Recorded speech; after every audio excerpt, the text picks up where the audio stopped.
أرسط زينا صباح أبدي سبا زكاد سلاماو سلفي مزارة بزعبا خوين له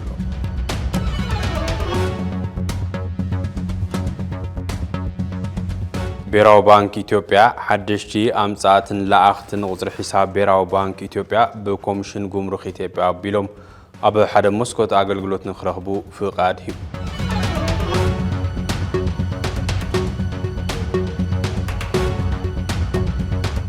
أمريكا نشاد شايت خطاتلتي ليتي قبل على إيران حدش متقعة أير كم زكادت مزنة أمريكا فليتو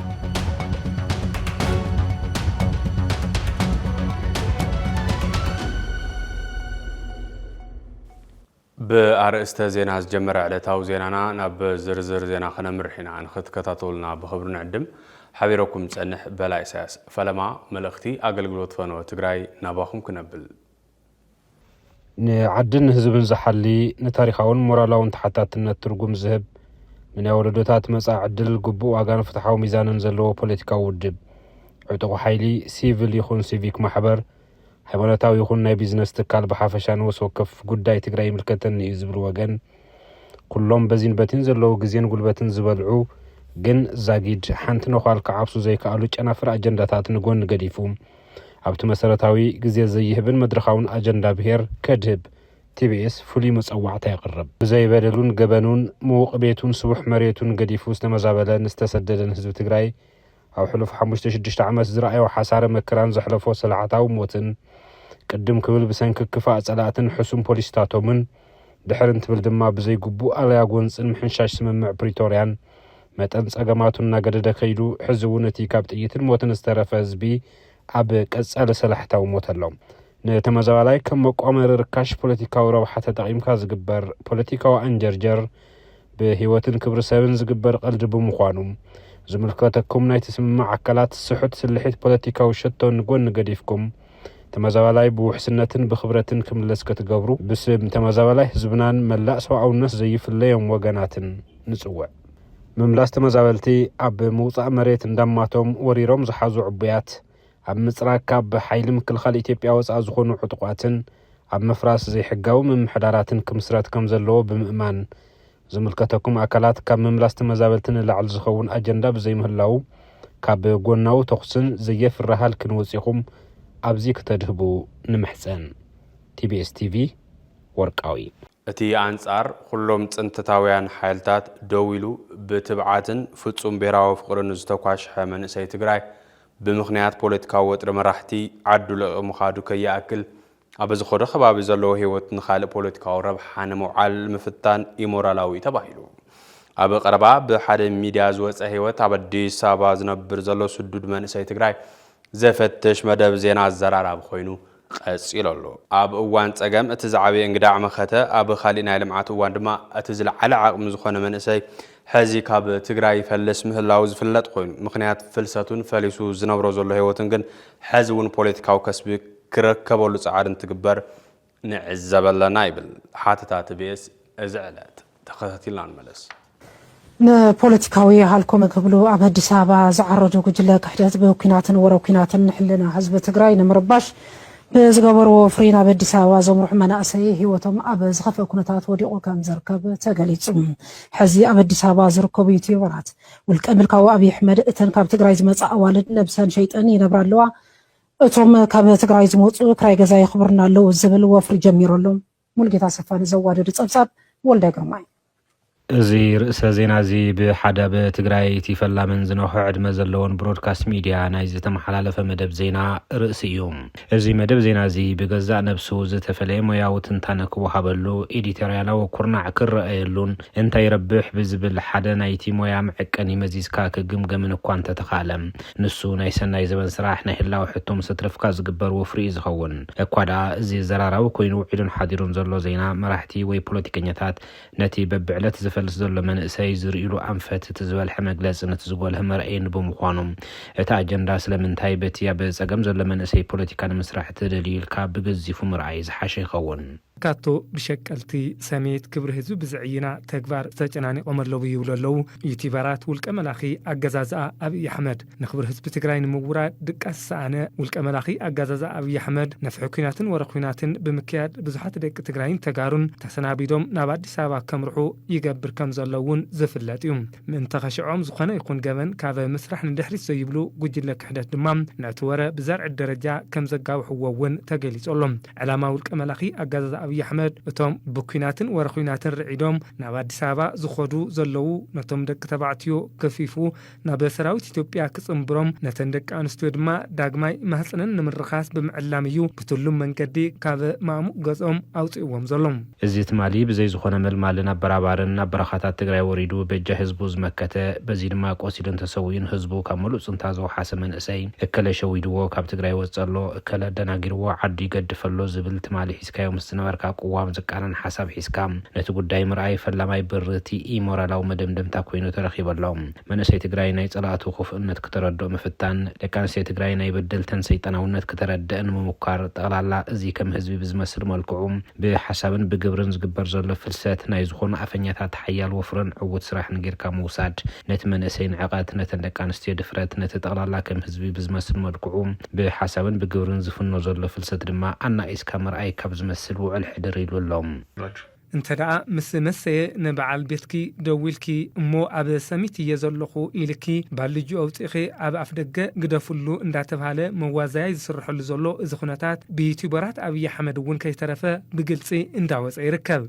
حزي ازي أبلع لك أنسية تقراي كم زتفرد تاريخو بدل تغيرو ببزحات زغر زلو زمدب زينازي جيغا حانتن بابيت كفتت حدا سنة داي سنفنا حدا خفل وزا تغير كموسادي كالي خون انتخونا إز زينازي زينا تباهيلو كرمموز بزحات حلفتي سراح منقستن كالو سمز بوليتيكان صدتنا تدقاقم زمز حسابيهم انتخونا الزينازي زينا تواهيلو قدم موزعو بزحات حلفت سراح منقستن كالو سمز بوليتيكان صدتان انا تدقاقم زمز حسابيهم اتحساب سلمنتاي حزواو مسارات كحزن تاريخ بسترف من قد كسندن تدديو زبل حتون تزيكوينهم قدميلو بتدقاقم استوحالة ملاليساو عيرزو على مجلس اتزينا السرحة تكال تراي زي كولم قوامتينة تتكال كابيد سألات الحينيو زبل بوليتيكاو حيلو مخانو نقارز دل يكونن نابنت بتوسعي حادقة هنا تنصلاليلكا كاب تقراي ناب خالد كوارتات بوصع قداي قفتان ما أسرتن تخوض لها من سي تقراي سدت مرتحس أقام كم زي كونن كاب كراب بلتقناك تملد كم زي تفعلين ترديها مسوز مخان سوايفا وقين كهجام كوافي እቲ ናይ ሎም ዜና ነዚ ጥዑም ዘረባ ፕሬዚደንት እዚ ወዱ ምዃኑ ምርዳእ ሓደ ነገር ኮይኑ ንመንእሰይ ትግራይ ድኻ ጨካንነት ካራ ብልጽግና ክትረድኦ ኢልካ ምሕታት እዋናዊ ምኾነ መንእሰይ ትግራይ ብዛሕዚ ትዛረባ ዘለኻ ደረጃ ድምፀትን ናይ ቃላት ምርፀትን ወፊርካ ከም ዘጋደልካዮም ናይ ጸላቱ ክፋን ሕሰምን ንስኻ ከም ዘረዳእካዮ ከም ዝመርሐካ ረሲዕኻ ከም ዝመርሐካዮ ካብ ካራ ብልጽግና ትምልጥ ከይመስለካ ኢልካ ምፍራራሕ ነቲ ጉዳይ ኣጋደዶ እምበር እንትቕንሶ ኣይተረኣየን ከም ውፅኢቱ እውን እዚ ዜና እዚ ክፈሪ ምኽንያት ካብ ምዃን ድሕሪት አይበለን ሳሚት ምን ተፈጠረ ሳሚት እንዴት ሆነ ምናምን ለምትሉ ሰዎች ማለት ነው እነ ዘካሪያስና ነሚሚየ ስራ ጀመሩና እኛ ሳሚት እንዲሆነ እንትን በዛ ምናምን ለባለ ትዳሮች ነው ማለት ምፈልጋው ሶሳሌ ደውለሽ ባልሽ ሳሚት ነኝ ካለ ስልኩ ዝግና ተኝ አይ አይደለም እስከ 7 እስከ 8 ሰዓት መጣለው ካለሽ ደግሞ ማለት ነው ሻንጣውን በር ላይ አርግና ተኝ እዚ ህይወት እዚ حق دي يكونن بسرعه مصنعتن بزمساخر مرداتان زيكونه بسنوع زربانه طفت تيك توك استدغفه هيوت من اسايات تግራይ نغيره زبل تحستيوم حق دي يكونن كتمساخر لك حق انت قينون حزب يربح لا يربحن كتمزن لك يربح انت قينون اوان دي يكونن كتمرمر لك እዚ ሁሉ ተሪፉ ግን ኣይኮነን ዶ ሄዋን ብድንግላ አዳም ብዕሸሉ ተሰውዮም ብዝሃውኻ ህይወት ቢልካም በሚዲያ ከተባጭወሉም ንበይን ኻውን ከተልዕሎ ዝግባእ ዛዕባ ይነበረን ገይጋ ሓንታን ባቢት ዜና ክፍተት ሓደ في الميديا تراي ذي مخانو مردا دما از الصعب نهم اب استفلالي عدتات العلاقه من زخونه استفلالي شجر اب زغاطملو غزي زيغ انت سلف مو اكلناي هلون ان مرغاص غيركا يزوسد ابانا افت درجه نسوكا غنا يبصحنا زسلف منسي كغادل زدل منسيون بناي بعلو دليتن كستاين قدم حزون يري حزون يقصلالو كم زي مقبار جن انتايو نبور زي كونا نجار كوين زقرب زلوانا مالتي كبق أنا تعلام أسكالي إسلازخوني استفلا لي عبدتاتكو بهراو قلقلت زول يوجع كل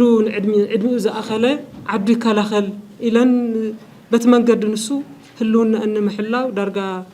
عدمي زواج صحبه ملؤ نا سلطنا بهرا وقل قلت كبرنا جوراز خدا عدتها الله يواز أن إنتيلن كم يجبرها مالتي قال أن كينات مسجات أمن كابز عد مزيك سعد مزي زخانة كي يواز إلن بحق زخل كلا عدتها الله زفلت أمانتي فلتوني متنكم إلهم زاروا سوا الله نهلونا أنا يدلي إسلا زوال وي أفتقراي قفان تزهلو نيرو كندي أوتوبوسيان معالتي منا أسيحي زان زخدان ناتا حالة زي الصحف تقاليو يقاناني مقنان قل حق نزلو نقرون له كن قفف تدلينا أوتوبوس كو تسافيرو يخيدلو منسي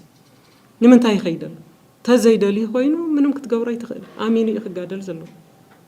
بنفاريتي يخون بمكينة يخون زرق نقرات له زي نتتقلال الله حزب تقراي أي ملكة حق المزرع طعمي كبير شجرن مكرنا رخبنا هالو تقراي كاب عدو يوتسنس بس أو عدو يزغمت بقى تامعات مسهاجرنا إزم وعيك ألا لنا نكو ناوكينات خاونا أتوكو نديدي خوينني قلت شحن 10 سلستن زجمركو بزي مقراص إنا هناكو قلت عمت ملو طعم كبير دماو خينات دحريو حليفو زنيه 3 عامات خندي وارح عندما سلامي تبلو سلامي كونه كيناتي تبلو ملينا كيناتي تاعتو اب كم زي مساله هيوتو سبب كم يزول سنفلالي زحلف زلو كم زي خويننا هالو حزب تግራይ عدو غزو يزل زخاده يلن مالته يكونكو እሱ ዘጋጥም ነገር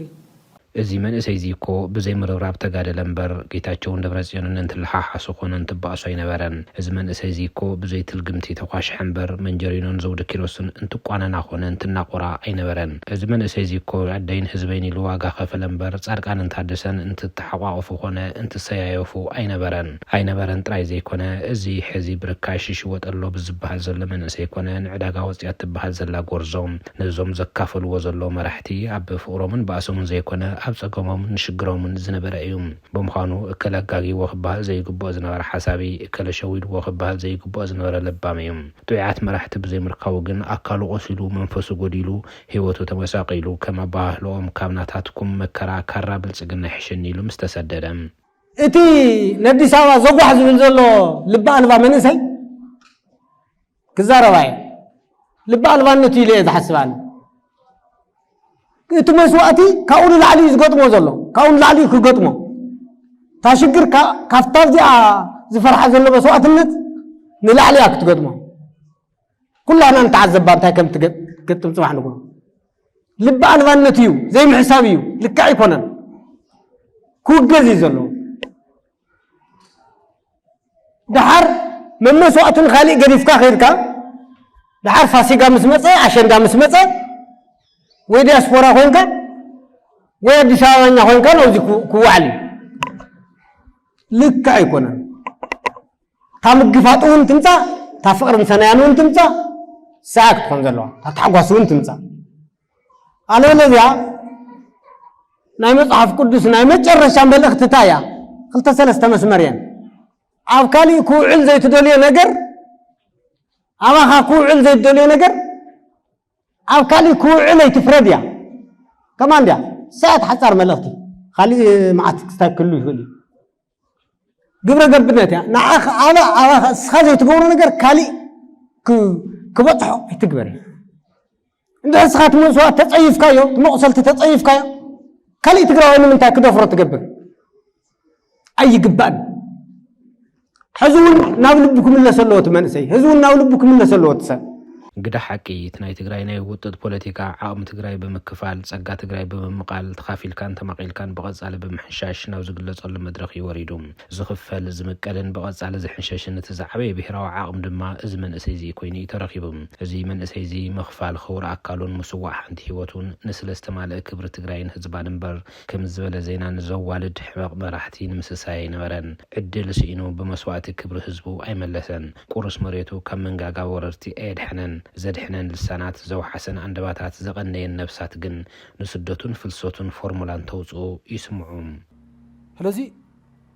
ኣብ ከምዚ ኮይኖም ህዝቢ ትግራይ ክርዕድ መንእሰይ ትግራይ ዓዱ ገዲፉ ክሃድም ኢልካ እግረ በቃ ናብዚ እግሩ ናብዚ መርሖ ጽልንጽል ክጠፍእ ዝገብር መዓልታዊ እዩ ዝስራሕ ሎሚ ከዓ ናይ ኢንፎርሜሽን ቴክኖሎጂ ዘመን እዩ ሕድሕድ ሰብ ሚድያ ኣለዎ ብጅቡኡ ማሕበራዊ ሚድያ ኣሎ ስለዚ በዚ ተደናጊሩ ብዙሕ ሰብ በቃ ካብ ከምዚ ትግራይ ሲኦል ኮይናቶ ከም ሲኦል ከም ትኾን ሓሲውስ መዋፅእ ደይህሊ ይድሕን ደይኸውን ኢሉ ናፍቲ ጆኖሳይድ ዝፈጸመሉ ስርዓት ተደናጊሩ ዝኸይድ ብዕላማ ዝኸይድ እውን ናይ ባዕሉ ብዙሕ ሰብ ለቐዲሙ ዝኸደ ግን ተደናጊሩ ዝኸይድ ዝበዝሕ ተደናጊሩ ዝኸይድ ኣነ ዝመስለኒ ዝኾነ ካብ ሩፍታ ዝረክብ ካብ ኩናት ዝጽለል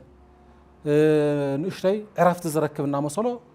ናብኡ ዝኸይድ ኣሎ ማለት እዩ ሕዚ እዚ ከመይ ኢኻ ክትሪኦ ዘለካ ዝኾነ ሓቂ ዝኾነ ጸገም ካብኡ ስለ ዝሃደምካ ጸገም ክፍታሕን ንስኻ እውን ክተምልጥን ኣይትኽእልን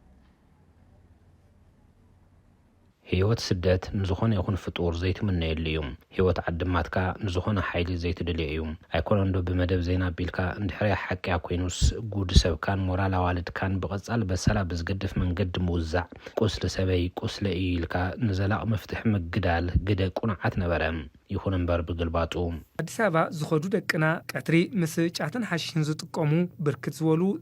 ዘይስነ ምግባራዊ ተግባራት ይውዕሉ ከም ዘለውን መኽፈሊ ክራይ ገዛ ስለ ዘይብሎም እቶም ደቂ ተባዕትዮ ሓደ ክልተ ድራፍት ኣዚዞም ኣብ እንዳ ድራፍት ይሓድሩ ከም ዘለውን እውን ተሓቢሮሎም እቶም ምስ ገለ ኣሓቶምን ቤተሰቦምን 6-7 ኮይኖም ዝኸዱ ክራይ ገዛ ምኽፋል ስለ ዝጽግሞም እተን ደቂ ኣንስትዮ ነፍሰን ሸይጠን መኽፈሊ ገዛን መሸፈኒ ዕለታዊ ወጻን ይዋፈራ ከም ዘለዋ ድማ ብዝተፈላለዩ ሚድያታት ይወጽ ዘለው አንደበታት ምስክራት እዮም እዚ መደብ ዜና እዚ ወዲ ዓብዪ በዓል መዚ ውሉድ ገዚፍ መንግስታዊ ተሓሳስባ ጽማቕ ፖለቲካዊ ፍልስፍና እዩ ንብል ብምኽንያት እዮም ንስደቱ መልክዕ ዝህቡ ንፍልሰቱ ትርጉም ዘቐምጡ ንጸገሙን ሽጉሩን ተጠቂሞም ፖለቲካ ዝሰርሑ ልዕሊ ኩሉ ድማ ዝበደል ብሔር ኣብ ህዝባኑ ዝተሰከመ ወለዶ እዚ ማንም ኣካል ብዝኾነ ጨንገር ከም ዝገንሖ ጣዕዋ ዝቆፅሩ ሓድሽቲ ሰብ ግዜ ተፈጢሮም ምርኣይ ናይቲ ንኡስ መድረኽ ዓብዪ ሓደጋ ኮይነሎም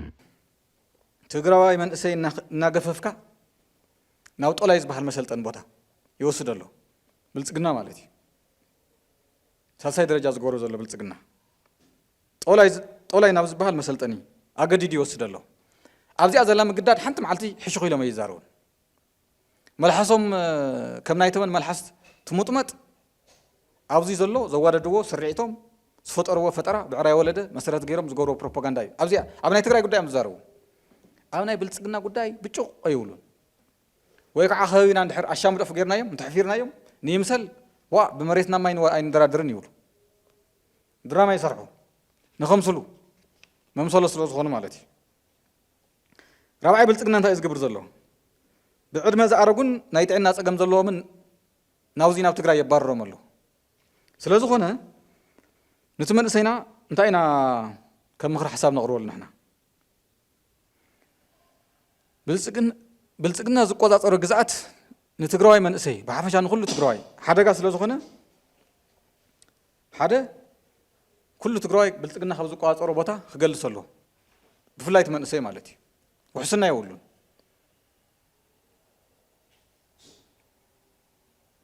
ብልጽግና ጽባሕ ነቲ ካብዚ ዝኸደ መንእሰይ ሆስቴጅ ሒዙ ኩነታት ምስ ተጀመረ መሬት ዕንቁ ምስ ኮነት ክኸውዶ እዩ ክኸውዶ ክገብር እዩ ናብ ጸገም ከእትዎ እዩ ስለዚ መንእሰይና ሆስቴጅ ኮይንካ መጻወት ብልጽግና ከይትኸውን ካብ ናይ ብልጽግና ዝቋጸሮም ቦታታት ክትርሕቕ ኣለካ እዩ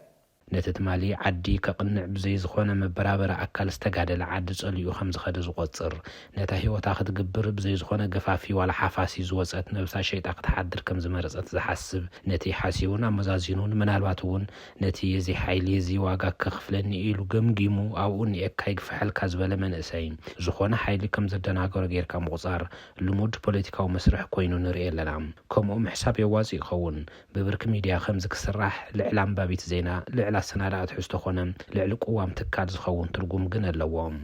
ዝኻነቂምን ብሄራዊ ጽልኢትን ናብ ዘለዎ ውልቀ መላኺ ኣገዛዝኣ ስርዓት ኣብይ ኣሕመድ ዝቆጻጸሮ ከባቢ ሰዲድና ንደቅና ናብ ዘይተደለየ ዘይስነ ምግባራዊ ተግባር ክኣትውን ንኽብሪ ህዝቢ ትግራይ ኣብ ምዕያንን ክንተሓባበር ከም ዘይብልና ድማ ጻውዒት ይቐርበሎም ልኹልዱ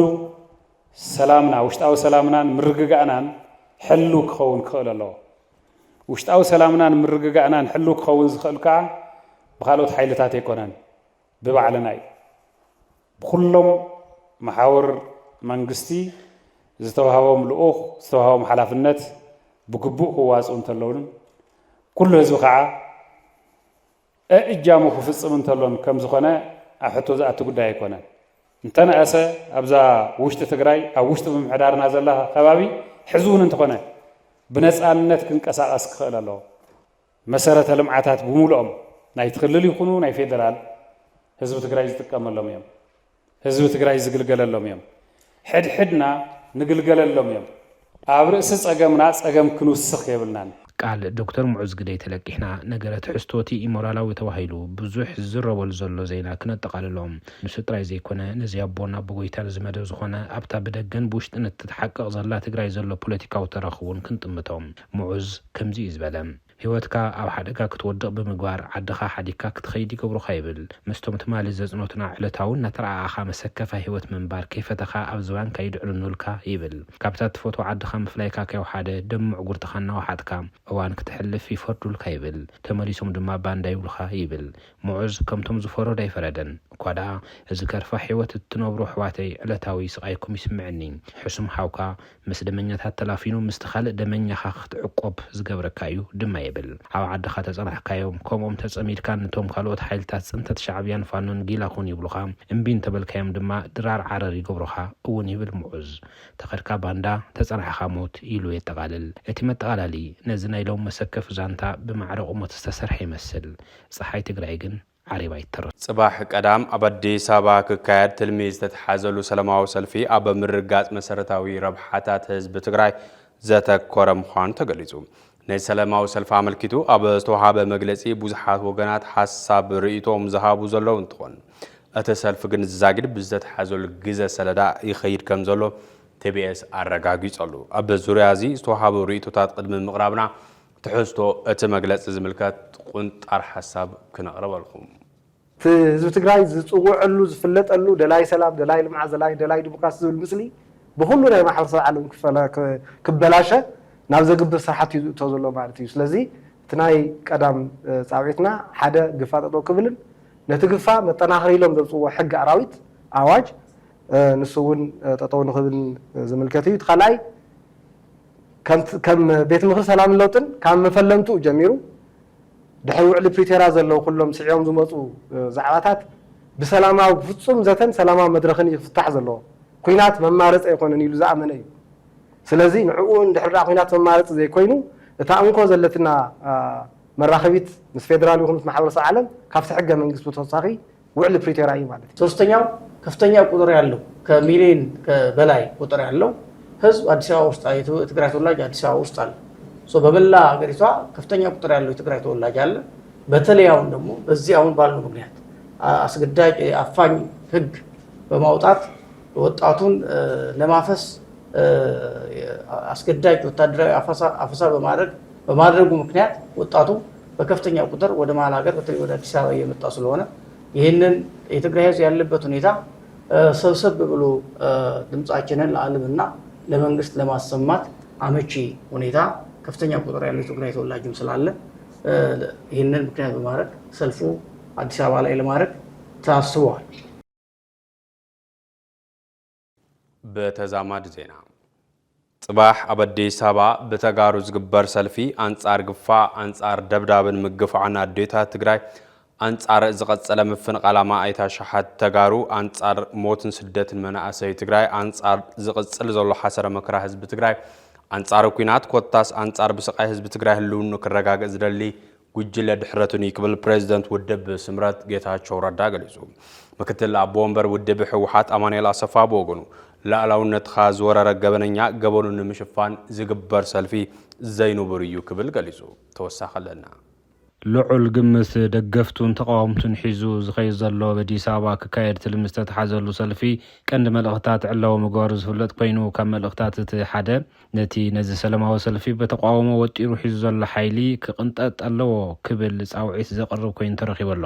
ዓፋን ኣዋጅ ጉጅለ ሕወሓት ብህፁፅ ይቋረፅ ይብል። እቲ ሰላማዊ ሰልፊ ወሲኹ መሸጣ ተጋደልቲ ናብ ሱዳን ብፅኑዕ ንምኹናን መንግስቲ ኢትዮጵያ ንህዝቢ ትግራይ ናይ ምክልኻልን ምድሓንን ሓላፍነቱ ክዋፃእ ንምግባር ዕላማ ሒዙ ዝካየድ ምዃኑ ተፈሊጡ ኣሎ። ብውዕሊ ፕሪቶርያ ብምሉእነት ይከበር፣ ተፈናቀልቲ ወገናትና ብህፁፅ ናብ መረበቶም ይመለሱ፣ ኩናት ይኣክል፣ ሰላም ሕርያ ህዝቢ ትግራይ እዩ ካብ ዝሓዞም መልእኽትታት ገሊኦም ምዃኖም ይወሃቡ ኣብ ዘሎ መግለፅታት ይጥቀሱ ካብ ዘሎ መልእኽትታት ገሊኦም እዮም። ቀዳም ንግሆ ኣብ መስቀል ኣደባባይ አዲስ ኣበባ ዝካየድ ሰላማዊ ሰልፊ በቲ ዝበዝሕ ኣብ ደንበ ለውጢ ዘሎ ሓይሊ እንትድገፍ ብወገን ሕወሓት ድማ ሰፊሕ ተቃውሞ ይበፅሕ ኣሎ። ኣብ ማእኸል ፀገም ትግራይ ንምፍታሕ ናብ ኩሎም እቲ ፀገም ዝፈጠሮ ሓይልታት ዘቕንዑ ተረርቲ መልእኽትታት ክህልው ኣለዎም ዝብሉ እውን ኣለዉ። ኣብነት ካብቶም ኣብ እዋናዊ ጉዳያት ትግራይ ናይ ቀረባ ክትትል ዝገብሩ ተጋሩ ልሂቃን ሓደ ሸዊት ውዳሴ ተጋሩ አዲስ ኣበባ ይኹን ቶሮንቶ ነቲ ኣብ ውሽጢ ትግራይ ብበዓል ደብረፅዮን ዝፍፀም ዘሎ ግፍዒ ምልኪትኩም ናይ ተቃውሞ ሰልፊ ክትወፁ መሰልኩም ጥራይ ዘይኮነስ ግቡእኹም እውን እዩ ምስ በለ ንሱ እቲ ፍርቂ ጎኒ ናይ ትግራይ ፀገም ጥራሕ ኢሉ ፍርቂ ጎኒ ድማ እንታይ ምዃኑ ክሕብረኩም ብምባል ኣብ ሰላማዊ ሰልፊ እዚ ክቃልሑ ኣለዎም ዝበሎም ነጥብታት ተዘኻኺሩ። ንሳቶም እውን ዳርጋ ፍርቂ ግዛኣት ትግራይ ሕዚ እውን ኣብ ወራር ኣሎ፣ ልዕሊ 1 ሚልዮን ተመዛባላይ ህዝብና ብኬንዳ ይነብር ኣሎ፣ 6 ዓመቱ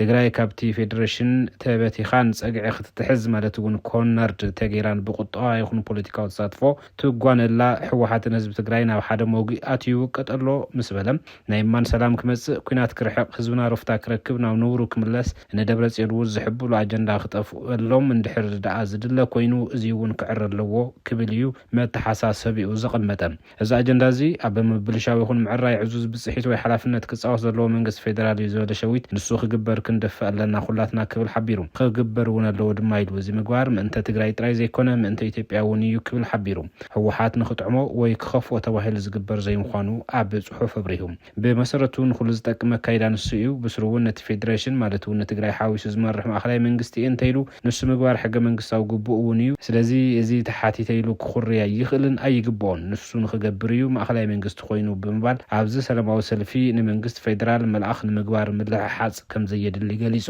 ንሰልፈኛታት ኣብ ዝሕለፈ መልእኽቲ ግዜኹምን ጉልበትኩምን መስዋዕቲ ጌርኩም ቁርን ማይን ተወቂዕኹም ምስላፍኩም ዘይቀረየ ክልቲኡ ምግባር ትኽእሉ ኢኹም ዝጠቅም እውን ንሱ እዩ በለሞ ናብ መንግስቲ ፌደራል ዘቕንዓ መልእኽትታት ወፊዮም መንግስቲ ፌደራል ሽፍታ ምምሕዳር ምዕራብ ትግራይ የፍርሶ፣ ድሕንነት ነበርቲ ምዕራብ ትግራይ ውሑስ ይግበር፣ ተመዛበልቲ ምዕራብ ትግራይ ንክምለሱ እጃም ይዋፃእ፣ ህዝቢ ትግራይ ምስ ዝኾነ ካልእ ኣካል ደርዩ መቕፃዕ ማለት እውን ኮሌክቲቭ ፓኒሽመንት ደው የብል ዝብሉ መልእኽትታት ክካተቱ ተማሕፂኑ። ናብቶም ክልተ ጫፋት ክንመጽእ እንተለና ድማ ጽባሕ ኣብ አዲስ ኣበባ ብተጋሩ ዝግበር ሰልፊ አንጻር ግፋ አንጻር ደብዳብን ምግፋዕን ኣዴታት ትግራይ አንጻር ዝቐጸለ ምፍንቃል ኣባይ ኣማኢታ ሸሓት ተጋሩ አንጻር ሞትን ስደትን መንእሰይ ትግራይ አንጻር ዝቕጽል ዘሎ ሓሳረ መከራ ህዝቢ ትግራይ አንጻር ኩናት ኮታስ አንጻር ብስቃይ ህዝቢ ትግራይ ህልውኑ ከረጋግጽ ዝደሊ ጉጅለ ድሕረትን እዩ ዝበለ ነበር ፕሬዚደንት ግዚያዊ ምሕዳር ትግራይ ጌታቸው ረዳ እንትኸውን እቲ ሰልፊ ህዝብና ሰላም ከም ዝግብኦ ድምፅና ነስምዑ አጋጣሚ እዩ ብምባል ናይቲ ሰልፊ ሰላማዊነት ኣብሪሁ ንሱ ህልውናን ሰላምን ህዝቢ ትግራይ ዘገድሶ ኩሉ ድምፁ የስምዕ ክብል ፃውዒት ኣቕሪቡ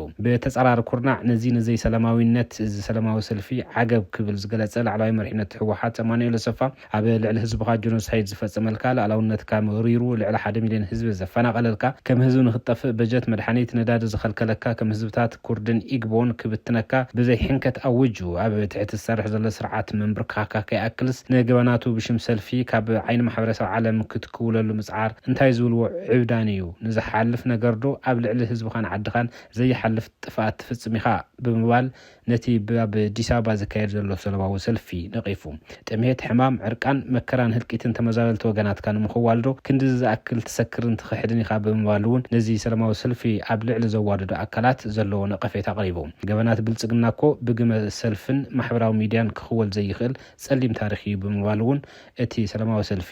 ንውሕስና ውድብ ብልጽግና ዝካየድ ከም ዘሎ ብምሕባር ነቒፉ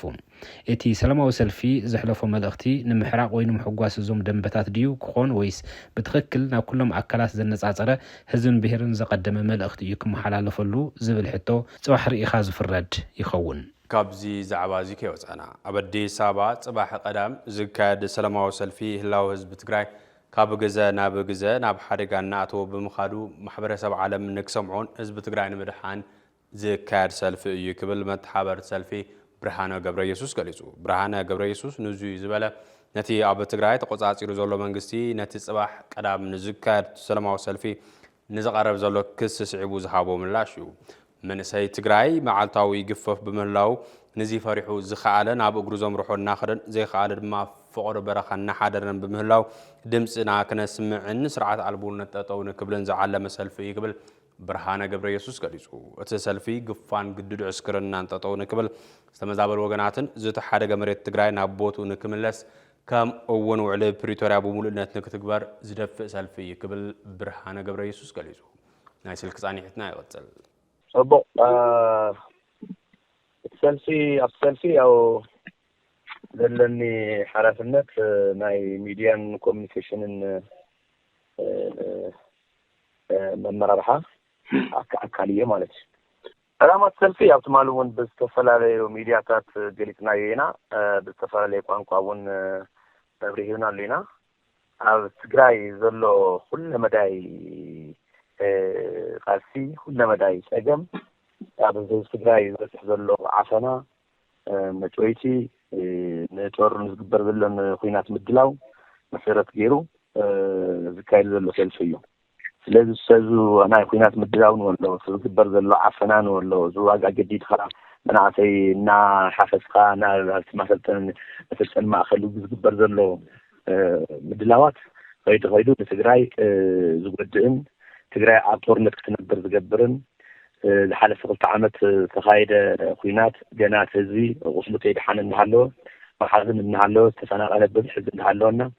هذا دما ملوء ناي خوينات مدلاون مقبار ذا الأمر زي ولو نتخوينات كم زغل إيكونومي عزي كمشاكيرلو كماليسخا نولك سبات رافحة راهيلو خوينات تانكيرا موقع عدلايس لذي غوانا هزنا ذات النس هزنا زدتن حد نتنا الشرشير اللي أنا حدا جزء تلزغنا نزي على حراسة الفيدرال منجستين زملكتهم كلهم أكلات أفتقراي وداي تقراي ملكة النعزول كلهم محارسة علم عدم سام نسمعيه تقولامو أزي خمزيلون كله بخالي وجن بمكتل بريزيدنتن بحلافي بيرو فتحنا عماني على شفا تمالي لعلو نتخاذ ورا جوانيا جوانون مشفان جبر سلفي زي نوريو زيد خلينا ياخذنا عين قبولهم بمال حدا قابته وساخون حلافي بيرو ودات كوميونيكيشن تجاي دكتور أبراهام حاجوسون تتصوّع له سلفي هزبن منجستن تجاي زل كايدو له قالسس لمتعنقف العالم مخانو بزيد ما هزب تجاي فهم زي سكون كابزي عاوز تقارن ساتو أكلات كابز تقارن زي قطول الملقط تحلل فيهم نرم زي خم يخم وسخاتهم خمت حابر سلفي كلمة لك زوم سبع زيهم كون من تعيم مشتاوي عليهم زول من تعيم عشقهم مرأي أو يوم زبل فويو تيزو كوب استودهم زي تودهم كي كانوا سملوا نايك أواج سعره أو الناس سعره اللونا سعره حاجة من جس سعره كلهم حدكاتن سعره علم الخوف إن كاتن زقون أواج أوصيهم هزلي بحيل الناقففو ثمانية تخاف لما سواتنا تكينس هنا عاص حد ما نخلي مسواتنا تدالي ولا تسبب استودهم زي تودهم يكالسوا سملوا بعوياتنا ولا بتنقولنا ولا بالسفاري لهاتنا ولا سلسات موسى من أتقرأ ثمان هاجر سلام ريحات وخا معت بمال مسمن عاص يوم بتيوم نيرم نعم قالنا إذا حلفة ده كان الشيء زجور زنا رقصي نعي لاقي حمود تجبر زلوا نعي عدوى نعي شيرة نعي عكسهم تجبر زلوا كل بستودهم زي تودهم عربي أي قبولنا ولا لسه نمان يوم سمعوا نهزوهم كي سمعوا نمان يوم تقدم نفوت زنا نعي هوات كانسكر نعي هوات إذا أمين خا نعم زخون يكون نجر نعي موف كوفر نعي مبار طلع لا نجر على متفي ومن يوم نمرحون يا أوي ومزلوا هزونيو عين جلني الومزلوا فلذي أنصار اللونا هتجري خونا يخدم سلسلة نعي اللو نعي تجري مزرعة ربحة مثلا كاوي ربحات كتلاقيت بخليه حد ما ثم نعي تجري ربحة الرئيس يقولكوا بريتوريا بدي مشرف متبارية حنت دم كابتن تروحنا حنت زيها بريتوريا زي من مشرف يفتسم مالتنا تفناقتنا بوتهم يملوسوا مالتيو باكي درجة لا تبرز قبلنا لو على وجزء تجري حاجة من قصة وجزء تجري نبوتوا يملس مالتيو زي تشرارفت أفتح حاجة من قصة تجري أركو رأيه اللي عندي أتعرف حتى تجري تبان السوم درا حتى تجري زولو السوم زي مرحوه السوم زي ما حدر وهزبي انتو قينو راح تجري تتحيسيونه እሶም አልሐምዱሊላህ ብረቅጽቦ እንተኮይኖም ግን ረብሓ ትግራይ አይተረጋገጠን ማለት እዩ ስለዚ እዚ ካብ ፈፂሙ ናይ መሰረታዊ ረብሓ ትግራይ ዘረጋግጥ ሰልፊ ኩናት ዘትርፍ ዘላቂ ሰላም ዘምፅእ ምስ ካልኦት ህዝብታት ብሰላም ብሓቢርካ ብምንባር ረብሓ ትግራይ ክረጋገጥ ዘግበር ሰልፊ እምበር አንጻር ትግራይ ዝግበር ዝኾነ ይኹን ሰልፊ ከም ዘይኮነ ባዕሎም ይፈትዎ እዮም እቶም ከተዛሪቦም ትሉ ዘለካ ማ ንስልጣን ኢሎም ይሽኮር ስለ ዘለዎ እዮም ባዕሎም ይፈትዎ እዮም ሕዚ ኩናት የድልየናን ብሰላማዊ መንገዲ ረብሓና ክነረጋግፅ ኢና ኢልና ኣብ እንወፀሉ እዚኣ ንመን ትጎድ ትግራይ ትጠቅም ንህዝቢ ትግራይ ግን ኣይትጎድን ስለዚ እናፈለጡ ባዕሎም ናይ ምሕሽካር ባህሪኦም እዮም ዝቁፅሉ ዘለው እሞ ብዙሕ ዝሰምዖም ነገር ሰበብ የለን ክብለካ ብሔራዊ ባንክ ኢትዮጵያ ሓደሽቲ ኣምጻኣትን ለኣኽትን ቁፅሪ ሒሳብ ብሔራዊ ባንክ ኢትዮጵያ ብኮሚሽን ጉምሩክ ኢትዮጵያ ኣቢሎም ኣብ ሓደ መስኮት ኣገልግሎት ንኽረኽቡ ፍቃድ መሃቡ ዕላው ገይሩ እቲ ባንኪ ምስ ኮሚሽን ጉምሩክ ኢትዮጵያ ብምትሕባር ሓድሽ ፍቃድ ንዘውፅእ ኣምጻኣትን ለኣኽትን ከይዲ ኣዋህባ ቁፅሪ ሒሳብ ብሔራዊ ባንክ ዘቃልል ሓድሽ ዲጂታል ኣገልግሎት ምዃኑ ኣፍሊጡ እቲ ኣገልግሎት ቁፅርታት ሒሳብ እቲ ባንኪ ብኮሚሽን ጉምሩክ ኣገልግሎት ሓደ መስኮት ኣቢሉ ብዘይ ምንም ምንግልታዕን ክወሃብ ብምግባር ምምሕዳራዊ ቢሮክራሲ ዝቐንስን ንቁልጡፍ ኣገልግሎት ናይ ንግዲ ኣሰራርሓ ዝድግፍን ከም ዝኾነ ተሓቢሩ እቲ ሓድሽ ኣገልግሎት ንፈለማ እዋን ቁፅሪ ሒሳብ ብሔራዊ ባንክ ኢትዮጵያ ንዘውፅኡን ሓድሽ ፍቃድ ንዝረኽቡን ኣምጻኣትን ለኣኽትን ጥራሕ ዝምልከት ከም ዝኾነ እውን ተገሊጹ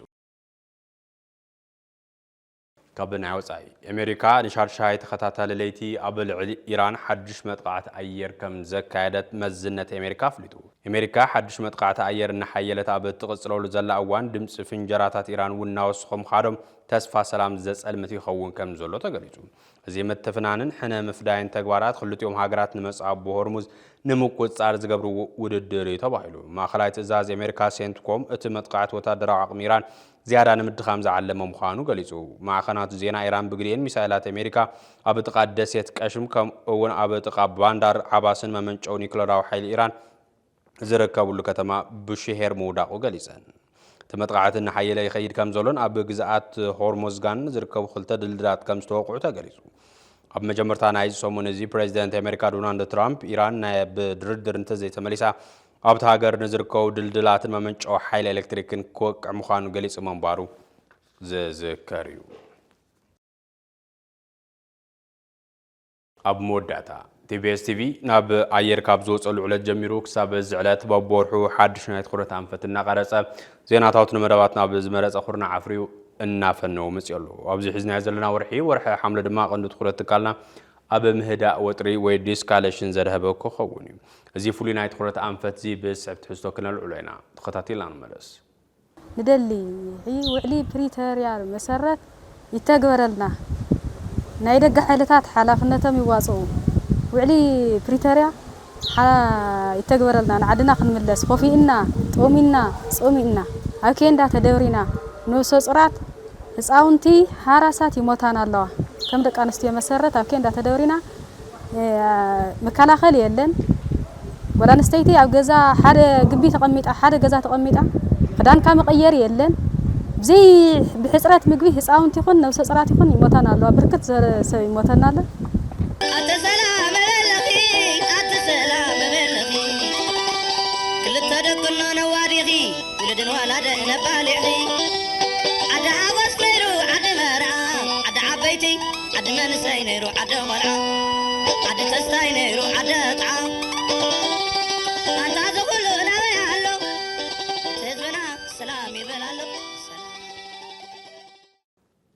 ክቡራትን ክቡራንን ዜናታትና ክትከታተሉ ወፅናሕኩም ይመስል ነይሩ ምስ ተረፉ ካልኦት ምድላዋት ቲቢኤስ ሓቢርኩምና ጽንሑ